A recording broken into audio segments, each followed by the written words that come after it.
We'll see how young people equipped with the skills they need to secure high-paying, high-skilled jobs in the green economy. And above all, new supports for social enterprises, community-led ventures and cooperative businesses will build, retain and recycle wealth in our communities. Friends, in delivering all this and more, we'll be following an example you have set. SNP Scottish governments have led the way in showing that there is a different, more progressive path to follow. From the Scottish Child Payment to the community right to buy, the baby box to free personal and nursing care, we have and will learn from our sister party. We were proud to renew our productive working relationship following this year's general election, and as we look to the Scottish Parliament and Senate elections in 2026, we do so facing joint challenges and opportunities. We will continue to work together in Westminster and beyond to secure the fairer funding that Wales and Scotland are owed and our shared right to determine our own constitutional futures. We will continue to build our shared vision of Wales and Scotland as progressive, independent nations, claiming their place in European and global family of nations. Gyfeillion, diolch eto am y gwahoddiad I fod yma heddiw. Thanks again on behalf of all in my party for the invitation to be here today, for this opportunity to renew our bond of friendship and our shared determination to deliver the real, lasting change that people of Wales and Scotland need and deserve. Diolch yn fawr.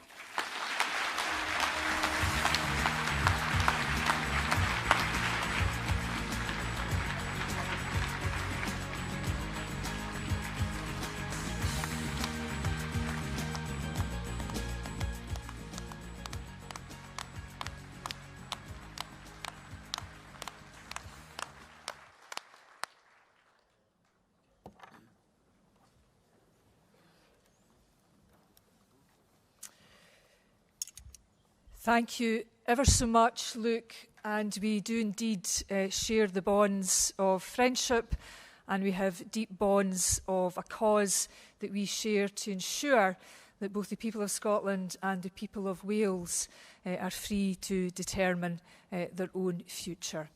Once again, huge thank you to Luke for his words of wisdom and inspiration this morning. Colleagues, put your hands together again.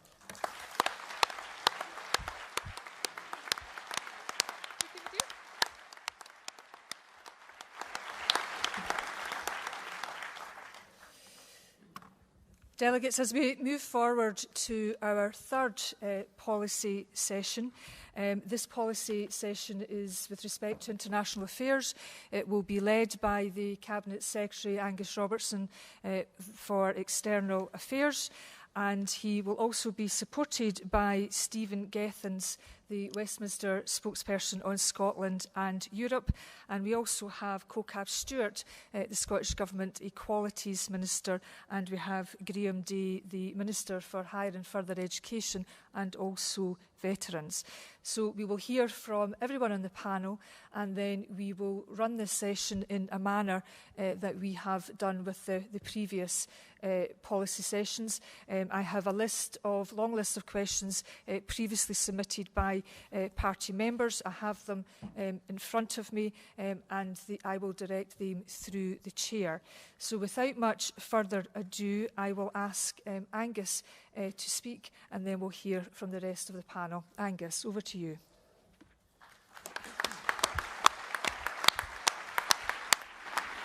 Thank you very much, Convener. Good morning, delegates and observers to our conference, especially those from consulates and embassies of other countries. You're extremely welcome here at the SNP conference. And it's an honour to lead this session on international affairs as a Cabinet Secretary for External Affairs, but also prior to that as the long-standing Foreign Affairs, Defence and Security spokesman of the SNP.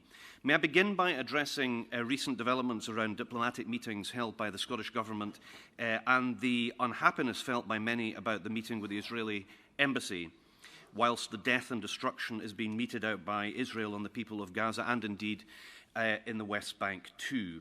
As I have already said, I am profoundly sorry that any impression was given of any normalisation with the Israeli government when in fact the priority of the Scottish Government was to communicate support for an immediate ceasefire in Gaza, the release of all hostages, an end to UK arms being sent to Israel, and the recognition of a sovereign Palestinian state within a two-state solution.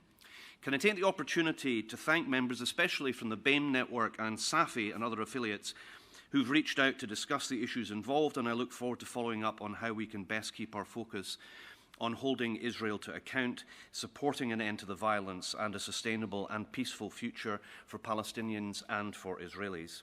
Now, I know that we're all in agreement that the views of people in Scotland on international events like Gaza do matter, which is why we are united in our determination for Scotland to become a sovereign, independent country, taking its rightful place on the international stage as the 194th member of the United Nations. Scotland already contributes to global affairs wherever possible, but we are restricted within the United Kingdom.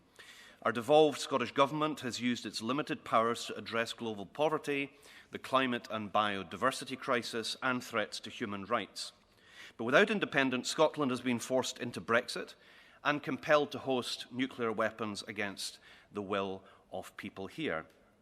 As an independent state, Scotland can develop a foreign and defence policy that meets our values, ensuring that our voice is heard on critical global issues such as the Israel-Gaza conflict and the war in Ukraine. And earlier this year, the Scottish Government published the Building a New Scotland paper entitled An Independent Scotland's Place in the World, which shows how Scotland can take its place on the international stage as the 194th member state of the United Nations. And as this paper makes clear, the SNP-led Scottish Government's vision for our country to join the global community of nations, including the European Union, as a full and equal member state. With independence for the first time in the modern era, Scotland can represent itself on the world stage. At a time when every nation faces immense global challenges from climate change to energy and security crises, Scotland must face those challenges through more, not less, cooperation with our fellow Europeans and the wider international community. In recent years, Brexit Britain has retreated from positive values-based foreign policies. But an independent Scotland would seek to be an open, an engaged and a positive international partner. An independent Scotland will be a good global citizen.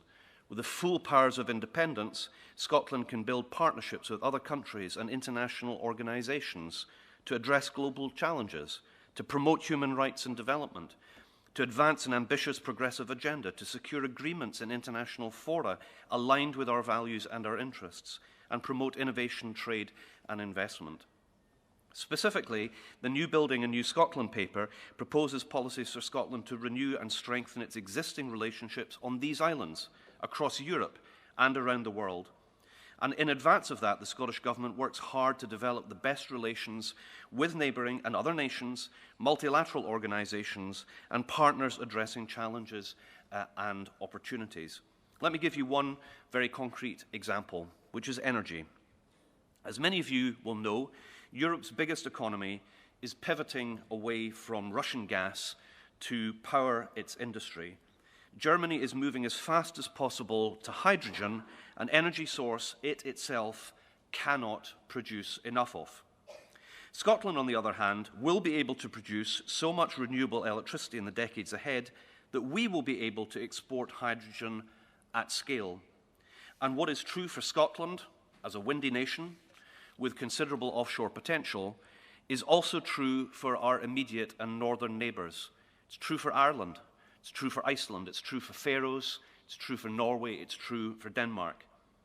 And that's why a significant focus of my work as Cabinet Secretary for External Affairs has been to work with the European Union, with German and other continental decision makers to highlight the opportunities and with near neighbours about how we can coordinate our efforts towards interconnection and regional hydrogen development.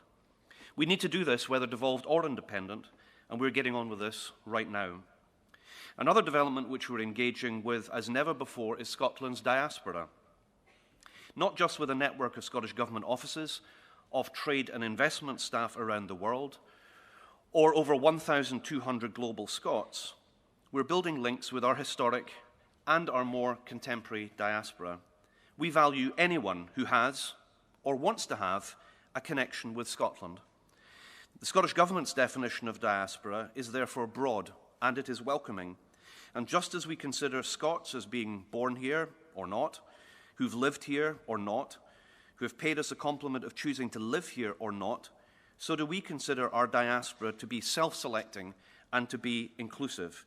And this includes a significant proportion of communities such as African Americans, Afro-Caribbeans, Native Americans, New Zealand Maoris, many of whom have Scottish heritage. Lastly, on Brand Scotland, the strategic partnership that does so much good work to promote Scotland at home and internationally. The award-winning partnership led by the Scottish Government brings together the key national organisations.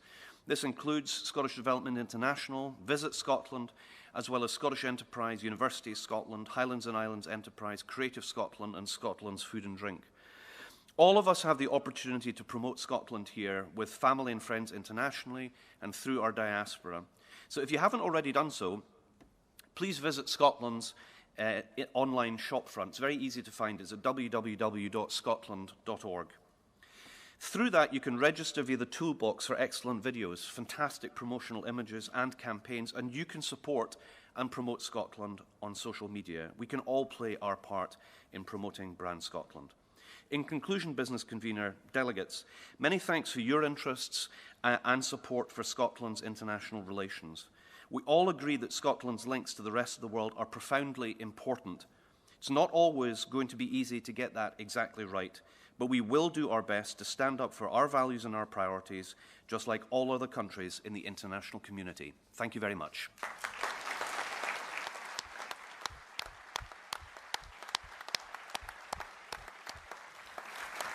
Thank you very much, Angus. And can I invite Stephen to the podium, please? Stephen. Thank you. Thank you, Chair. Thank you, conference friends. And I'd like to echo Angus's welcome to our visitors from around the world. You're so welcome to be here. A number of you will remember this in the hall, but when I first joined this party a long time ago, and in a hall and at a conference that was much smaller than this one, I was in Young Scots for Independence, and we used to sell a T-shirt that interspersed the Scottish National Party with an inter, the Scottish International Party. And for me, that's a message that resonated as much as it did all those decades ago.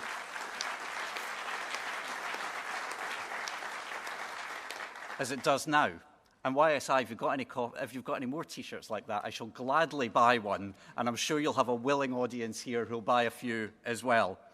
Internationalism and our place in the world goes to the very heart of this movement. It goes to the very heart why we exist, and it goes to the very heart of why we believe in independence for Scotland and regaining and reclaiming our place, not as any better or worse than any other country in the world, but simply as a normal and responsible member of the international community of nations. And on that, I'm also proud to be a member of a party that, by and large, have got the big calls right. We've got the big calls right in the climate emergency.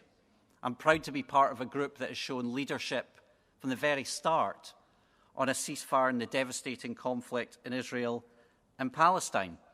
And I'm proud to be part of a group that has got it right, as this party has got it right, every single day when it's come to a relationship with the European Union.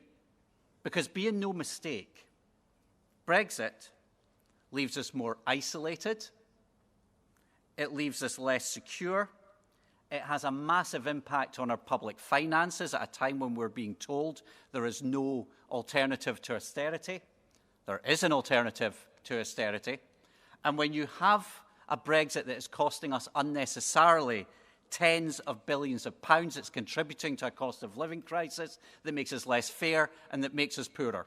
But there's one area that I think is pivotal. Every political generation should leave more opportunities and a better world for the young people who come after, for future generations, than they themselves had.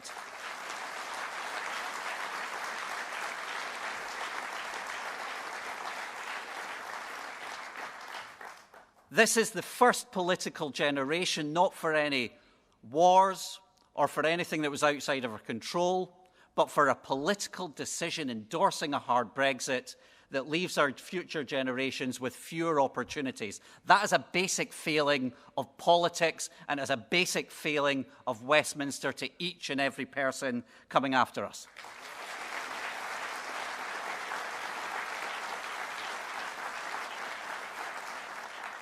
And what I cannot fathom, and I'm in a different party, and I'm proud to be in a different party, I cannot fathom why the Labour Party would endorse a hard Tory Brexit that was never argued for during the Brexit referendum, and a hard Tory Brexit that even today refuses freedom of movement for under 30s, refuses the opportunity that I had, many in the hall had, and that many in that Westminster government had at the same time. It isn't right.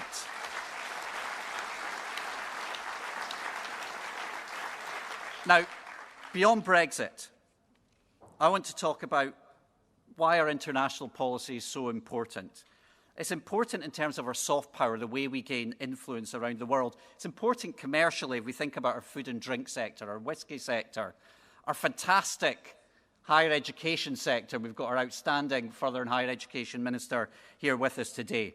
And at a time when you can put yourself in a place to seek to help with those conflicts that ravage the world. The conflict is, yes, in Israel and Palestine, the devastation in Ukraine, but also in Sudan with the millions who have been displaced in that country. In Yemen and Myanmar, I could go on. We live in a dangerous and less secure world. And that's why I've been proud of the work of this government. And last week, I joined up with the 1325 Fellows, a groundbreaking programme that's involved the United Nations, the Scottish Government and Beyond Borders Scotland that brings women peace builders from around the world. They were outstanding, and I was proud that they'd come to Scotland to share their stories with us. I'm also proud of the work that we've done on climate justice that is creating already the climate change that is devastating elsewhere in the world. I believe in this country because I believe in multilateralism and in the international rules-based system. Delegates, similar countries like us thrive. They create a better standard of living for their citizens. They are better international citizens, and they create a better life in something that we aspire to. So right now, that T-shirt I mentioned at the start is more relevant today than it was decades ago, and I urge conference that that's something that we continue to aspire to and we continue to put at the heart of our movement. Thank you. Thank you, Chair.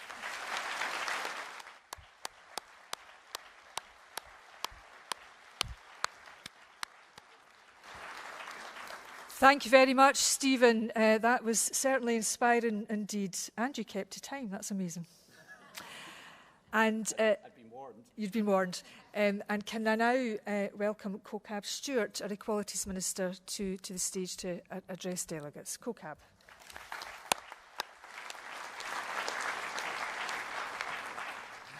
Thanks, Angela. It's only going to go downhill from now on. I can say that. I can't follow Stephen, but I'm going to give it a good shot. I think, delegates, I would like to give you a wee overview of some of the work that I've been doing in my portfolio. But to kick us off, I just want to reiterate the fact that we stand in solidarity with Ukraine against Russia's illegal war on Ukraine.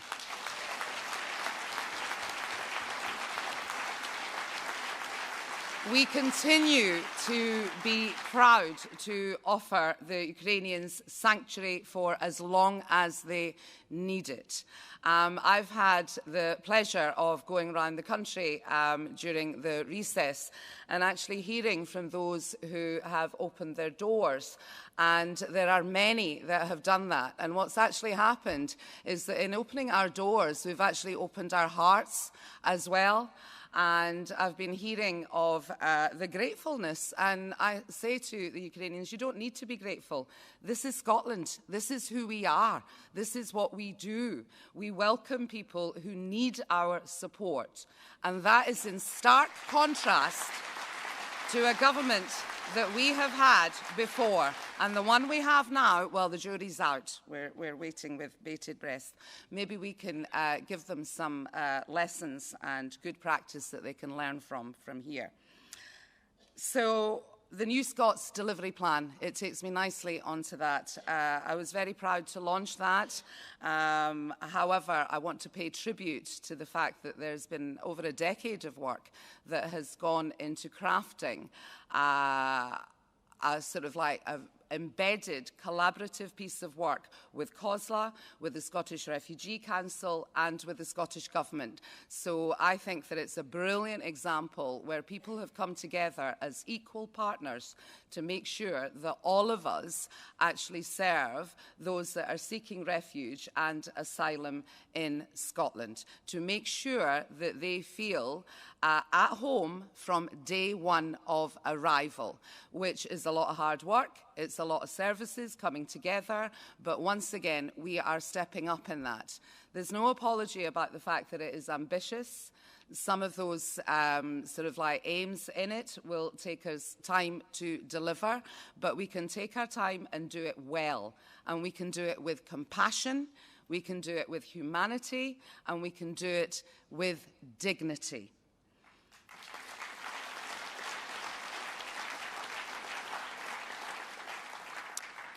I just want to, I have no idea if I'm going to keep to time or not, but I can't, I'm just going to spend a couple of minutes. I'll remind you. Also, I just want to mention the work that we have also done on our feminist approach to international relations. And I got stuck into that in my previous portfolio as Minister for Europe and International Development and Culture. That was promised in the 2021 programme for government. And since then, what we have done is that we have tried to make sure that our approach that we take here of fairness and inclusion, recognising the disproportionate impact that climate change, conflict, poverty, they have a very specific gendered impact on women across the globe. And whilst we rise, we must also make sure that as we climb, we also bring everybody else with us. And that includes women across the world.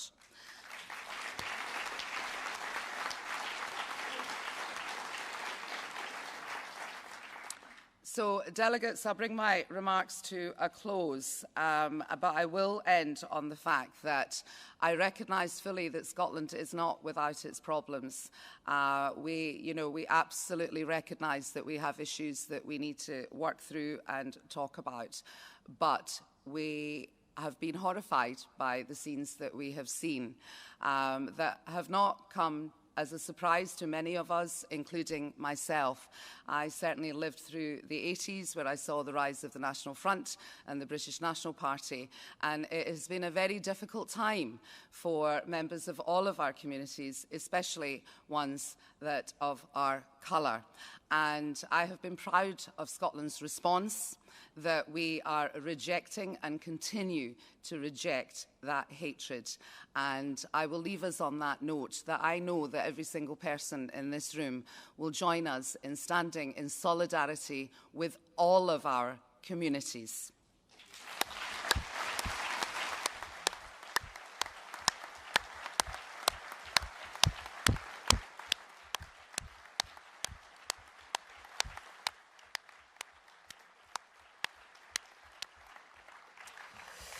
Thank you very much, Co-Cabinet. It was great to hear about the longevity of our commitment to welcoming refugees in Scotland. And it is with great pleasure, but last but not least, I would invite the Minister for Higher and Further Education and Veterans, Graham Day, to speak to us about his priorities and the work that he is pursuing, particularly in an international context. Graham, over to you.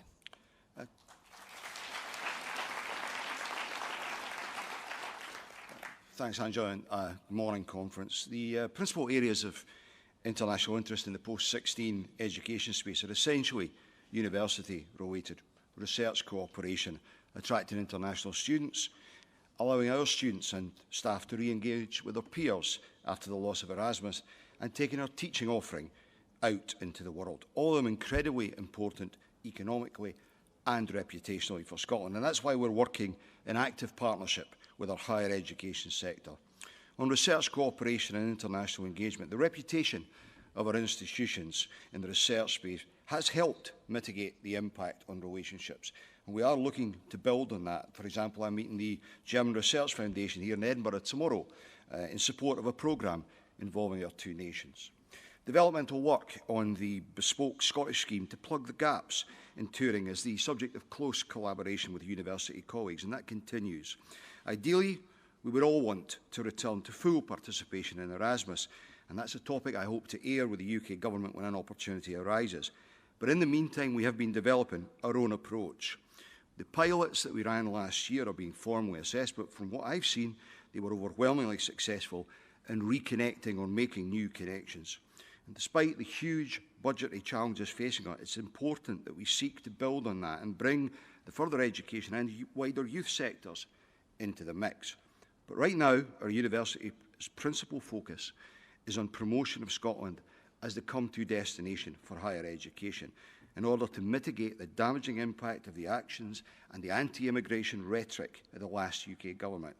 So in a difficult financial situation, we'll have to balance spend between these two activities. We all, I think, understand the importance of international students to Scotland. Not only do they enhance our institutions and our communities, they, and we cannot duck this, bring much needed money into the system at a time when the public finances are extremely challenged.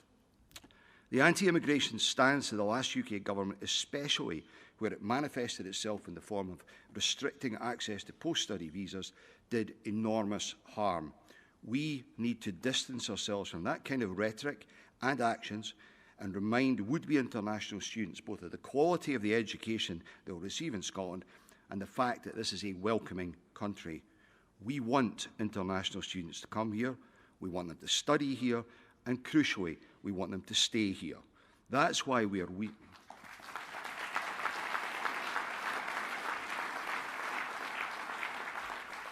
That's why we're weaving our universities and their offering into all of the international promotional work the government is undertaking. And then there is the transnational HE offering we have, whether that be in the form of physical footprint in other countries or online teaching. The efforts of our institutions in that area are hugely impressive. Conference, our perspective and that of our university should be and has to be international as well as national. My focus as the Higher and Further Education Minister, therefore, is as much outward as inward. Conference, thank you.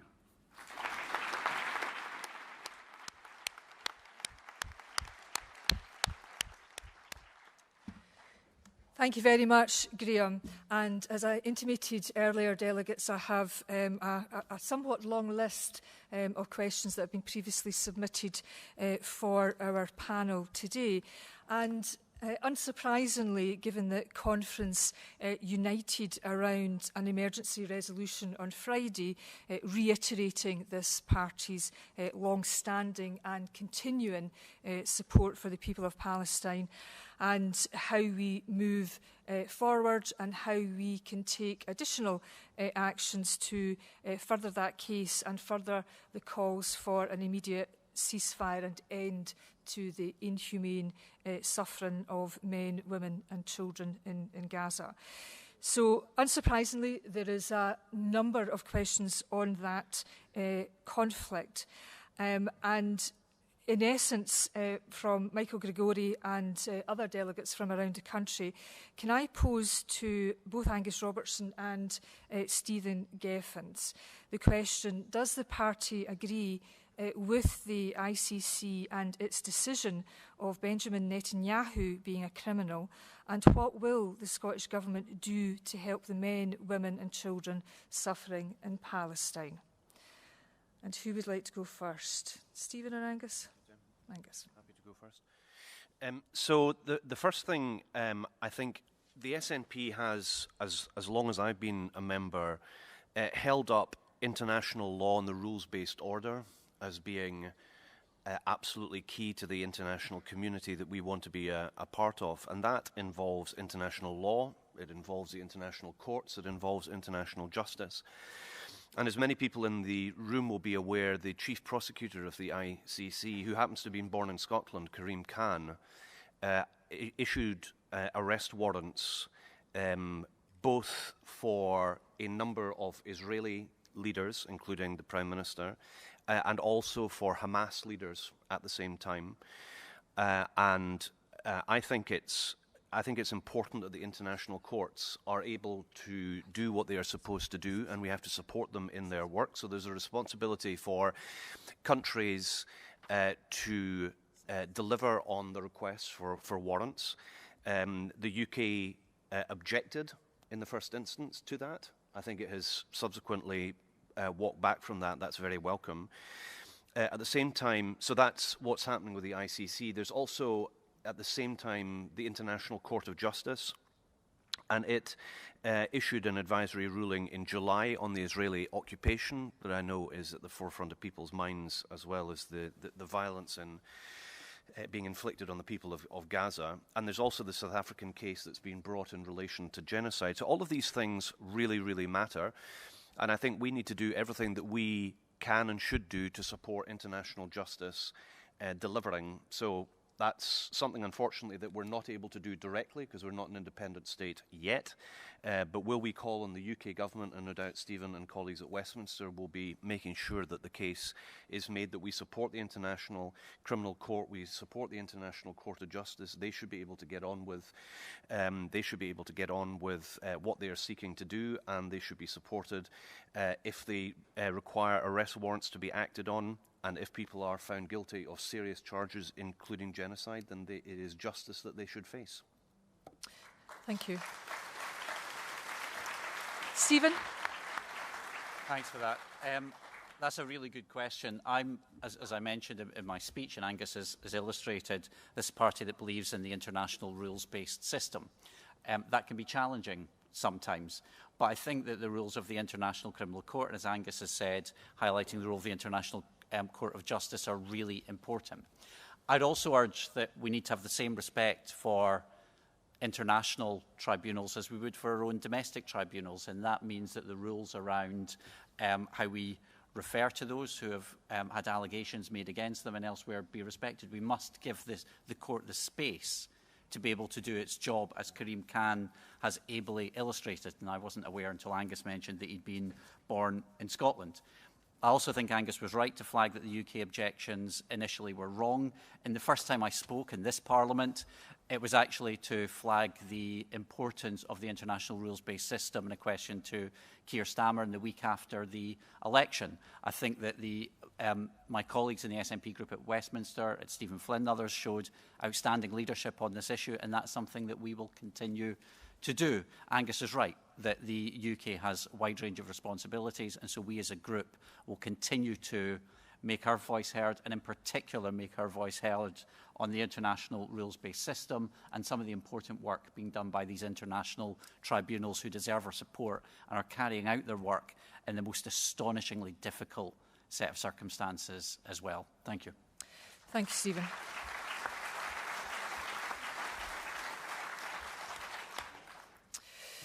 Kokab, one of the things that you touched upon in your contribution is the impact that international events, and this is something that many members have picked up on, that the impact of atrocities elsewhere in the world, and of course we've heard a lot about our ongoing support and commitment to the people of Gaza, but many of our communities in Scotland are feeling particularly vulnerable because of events out with our shores, whether that's in Europe or indeed events closer to home. What do you think we should be doing in terms of our ongoing leadership and how we actively demonstrate that we are anti-racist, that we recognise the role of acts of omission as well as commission? So how do we avoid complacency in our country, and how do we give that support and security to our diverse communities here in Scotland? I think you're right to mention complacency. There is that, and quite rightly, you know, we do have a different attitude up here, but we are not with our sort of like flaws as well, and we must recognise that. Our community cohesion, and there's been amazing groups across the country and citizens that have worked really hard to make sure that we have our cohesive communities that we do have. However, that cohesion is fragile, and you're right to mention that sort of like, you know, global events can impinge on that. I represent Glasgow Kelvin. It's probably the most diverse constituency now in Scotland, and in response I made sure that I was very visible and reached out immediately to our Muslim communities, to our Jewish communities, and they actually reached out to each other as well. So I think it's really important to make sure that not only do we reject racism, and we're very vociferous about it, we reject Islamophobia, and we reject anti-Semitism as well. And make sure that we are loud and proud in that rejection. Thank you. So, again, I want to pick up on some further questions that we've received. There's particular interest amongst members around what difference can Scotland make on the world stage around equalities in international engagement.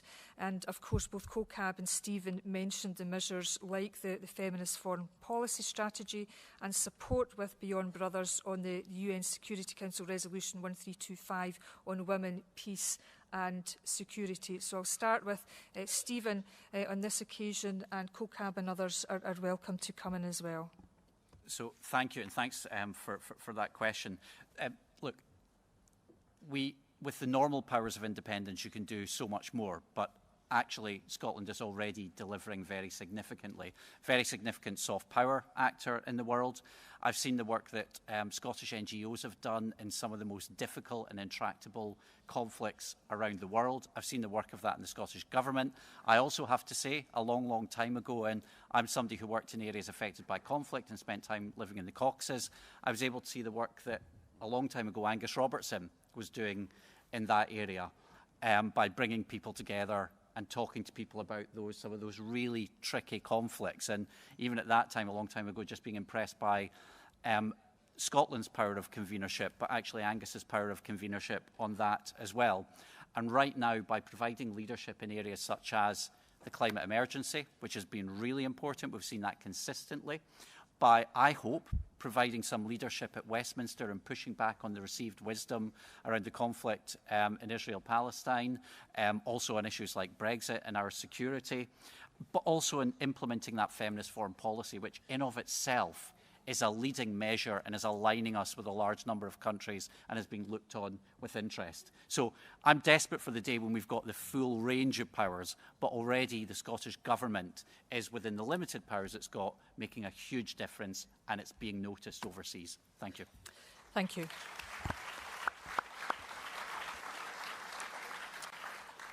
Any other contributions? Oh, no, I'm just checking from Angus. Well, just very briefly to add to that, I think people recognise internationally that Scotland has been taking a leading role when it comes to policy innovation. So whether that's on loss and damage, whether that's on feminist foreign policy, whether that's on peace and reconciliation, doing things that we have done, hosting the first peace talks outside the former Soviet states for the South Caucasus is an example of Scotland can be a place where people can come. It's not that we have the answer to other people's problems per se, but by providing a safe space for people to come to be able to help their peace process, I think there's a lot more that we can do. I would just like to reiterate the point that I made in my address at the beginning. There's also a regional dimension to things. And I think for the first time, probably in hundreds of years, there's a growing sense of a northern neighbourhood which we share with all of our neighbouring countries to the west, the north and the east. It's not at the cost of the relationships that we hold and value to our friends in the rest of these islands or the European continent.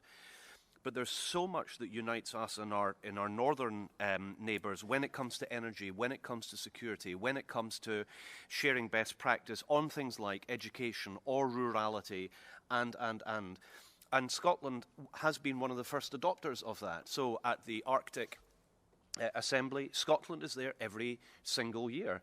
And my favourite fact is that Scotland is the most northerly non-Arctic nation in the world, which really peeves the Estonians. Forgive, I don't know if there's any Estonians in the audience, sorry about that, but we're further north. Joking aside, it does actually matter what is our mental geography when it comes to the relationships that we have, and realising how close Ireland obviously is, but Iceland and Faroes and Norway and Denmark and so on. And there's much that we can do. And I think understanding the shared priorities that we share with countries who often in the past we've looked to because of their groundbreaking policies that they've had on social and economic policy, by bringing ourselves closer to their orbit, I think that will help infuse our public debate about how Scotland can be a better country. So I think being aware of the good work that's happening when it comes to different issues, but also understanding that we are playing the role within the limits that we have on regional development, such as northern cooperation in our near neighbourhood. Now, Graham. I've not been forgetting about you.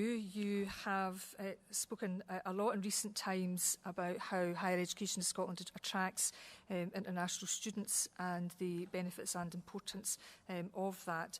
But I also have some very direct questions, and this one's from John from Southside Central branch, and it's a direct question of, will the Scottish Government be setting up a replacement student exchange like Erasmus? It has been promised, but no real sign of it yet. Okay, look, I understand the perspective that we are not as progressed in developing our Erasmus replacement scheme as many might want. However, in taking our time, we've been able to consider what touring does and doesn't do, and therefore we can provide additionality rather than duplication. We've also been able to look at the Welsh scheme as well. And as a direct result of that, whereas touring doesn't cover inbound activity, nor does it take account of staff as well as students, ours does. We ran 20 pilots last year. The assessment of the 20 pilots is going to be important, and I think we should assess it properly to decide how we take this forward. As is the voice of the university sector in all this, because as I said in my opening remarks, we are working very closely with them. Owing to time constraints, when we launched the pilot scheme, none of the colleges took part, which was unfortunate. I'm hoping to see them engage in the next round, which I think is now open for applications. If it wasn't, it is now. We're very pleased to hear that. Thank you, Graham. A question for everyone in the panel, and again there was a huge amount of interest in the panel's views on the need to continuously articulate the social and economic benefit of Scotland's approach to welcoming refugees. How can we really learn from the work to welcome Ukrainians who have come to Scotland, some of them temporarily, but sadly some of them for living longer in Scotland, given the continued aggression of Russia and the ongoing war in Ukraine. I'll start with COCAB, but we'll work our way down the panel, because you specifically spoke of the new Scots strategy and launching our third version of the new Scots strategy. I launched the second one, and Hamza Yousaf did the first one. There we go, in good company. Thanks, Angela.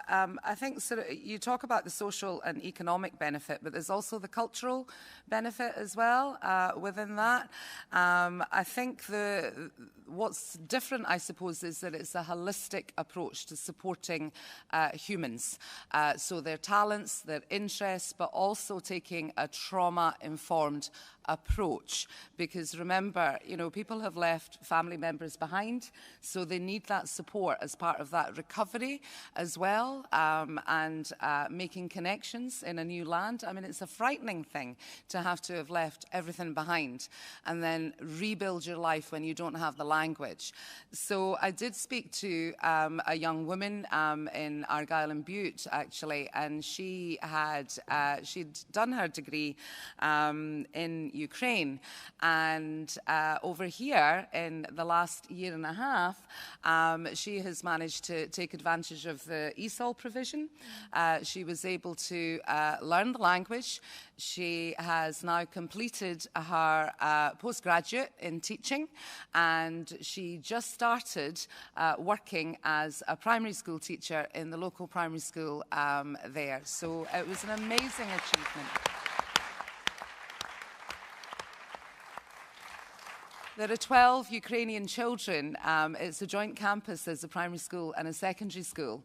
And the added value there is amazing, because she's actually setting up Ukrainian lessons for the kids that want to learn Ukrainian. And then she's able to do the English lessons for the kids that want to learn that are Ukrainian. But also I've spoken to families and women in particular who have had great talents in music, also cross-stitch, all these different sort of weaving, and they're actually reaching out into the communities, so that they're bringing people together in an intercultural way where it is actually an equal exchange. So we are able to share our rich, vibrant Scottish culture, and the Ukrainians are sharing their culture, a very proud nation, and they want to retain their own cultural heritage while they're here. However, they're fighting a losing battle with some of their Wains, who are now in our schools and are talking English in broad Scottish accents. Thank you. Stephen? So I always think it's worth getting a wee bit of perspective from history. We are a nation of migrants.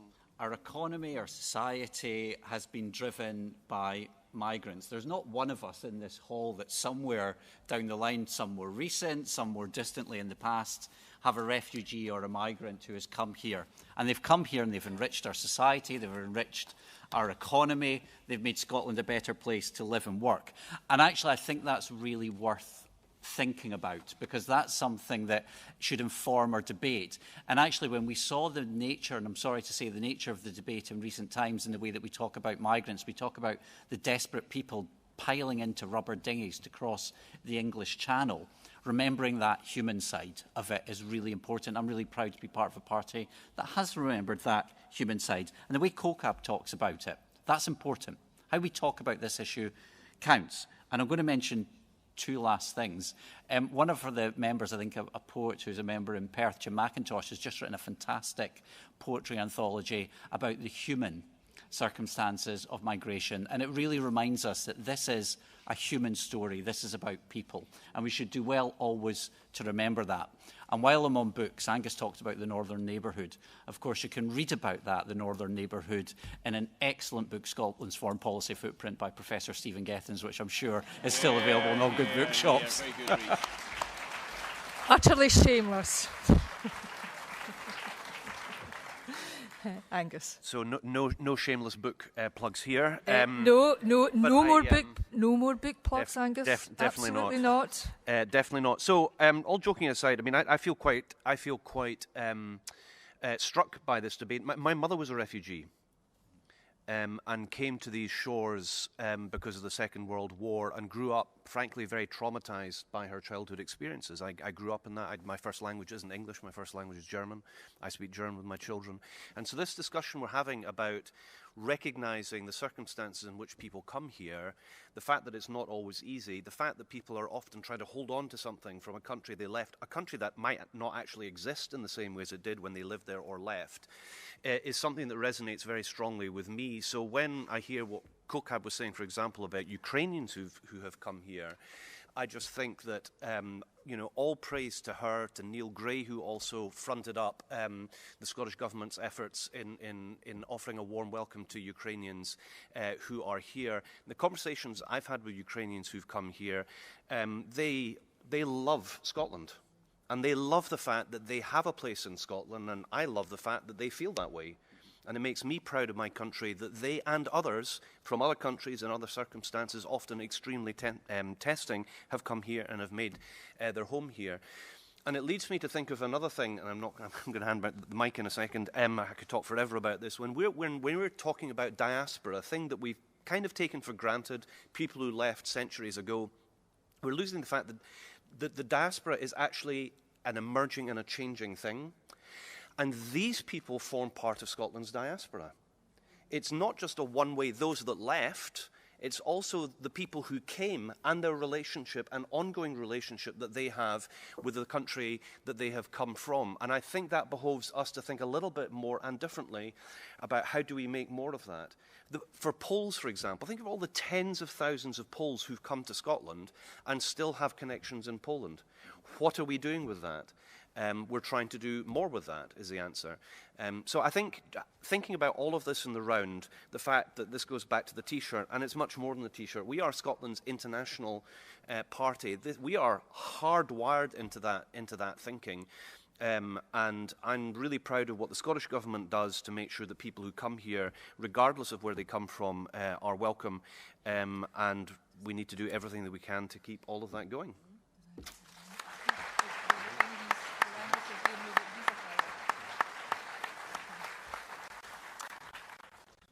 Graham. One of the things we can do for these folks is to help get them into work. Not only is that the right thing to do for them, it helps our economy, and we have skill shortages in Scotland. I met a group of Ukrainian men in Dundee last year, and I was horrified to discover that in amongst all the great support we provided them, no one had thought to do a skills audit. And that group included an aerospace engineer and a guy who'd been in charge of refueling the aircraft at one of the major airports in his homeland. They were all bursting to work. Now, there are challenges around some of this. Getting the read across between qualifications right. When you fled your homeland, you don't think to take your qualification certificates with you, and you know the buildings that contained this information are perhaps gone now. But it's not beyond the wit of men to come up with a solution to this, and I think that has to be a priority for us because it's the right thing to do for these folks, but it's also what we need to do for our own benefit. Graham.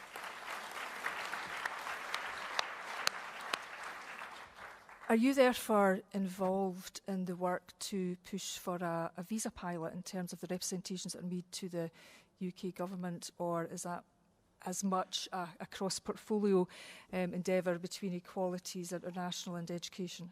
Yeah, I mean, we're supporting that, but it is another portfolio that leads on this. But I mean, as well as looking at that, we need to be absolutely sure that as a country, as Scotland, we're doing as much as we possibly can in the meantime to provide the support for these individuals. Okay, thank you. Thank you very much to delegates. Angus, can I invite you to sum up and give your thanks to the panel and the audience? Well, just very briefly to say, I think the fact that so many people are here on a Sunday morning after the Saturday night before is a sign that for SNP members, Scotland and the world, Scotland and the international community really matters. I think a second observation is the fact that we have colleagues right across government and across parliaments who do this work day and daily is a sign how we take all of these things as seriously as we do. What I would want to reflect back to members in the hall, though, is there's a great many of you who have real experience in different countries, in different issues, in different regions. And I know colleagues in the Westminster Group and other ministerial colleagues would be delighted if members, if branches of constituency parties would wish to pass on things that you think we should be doing more of, less of, differently. We are massively open to all of that. We try and get it right. Won't manage it all of the time, but we are trying our best. So thank you very much for your interest in Scotland and the world. It's a reason why many of us joined the SNP in the first place. And with that, I'll hand back the microphone. So thank you to you all, and thank you to my colleagues in the top table.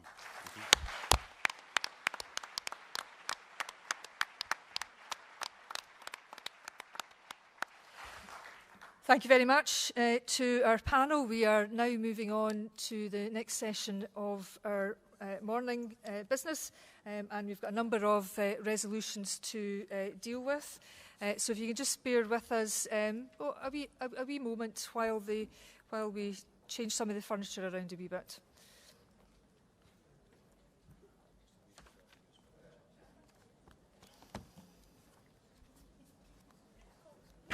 No, don't.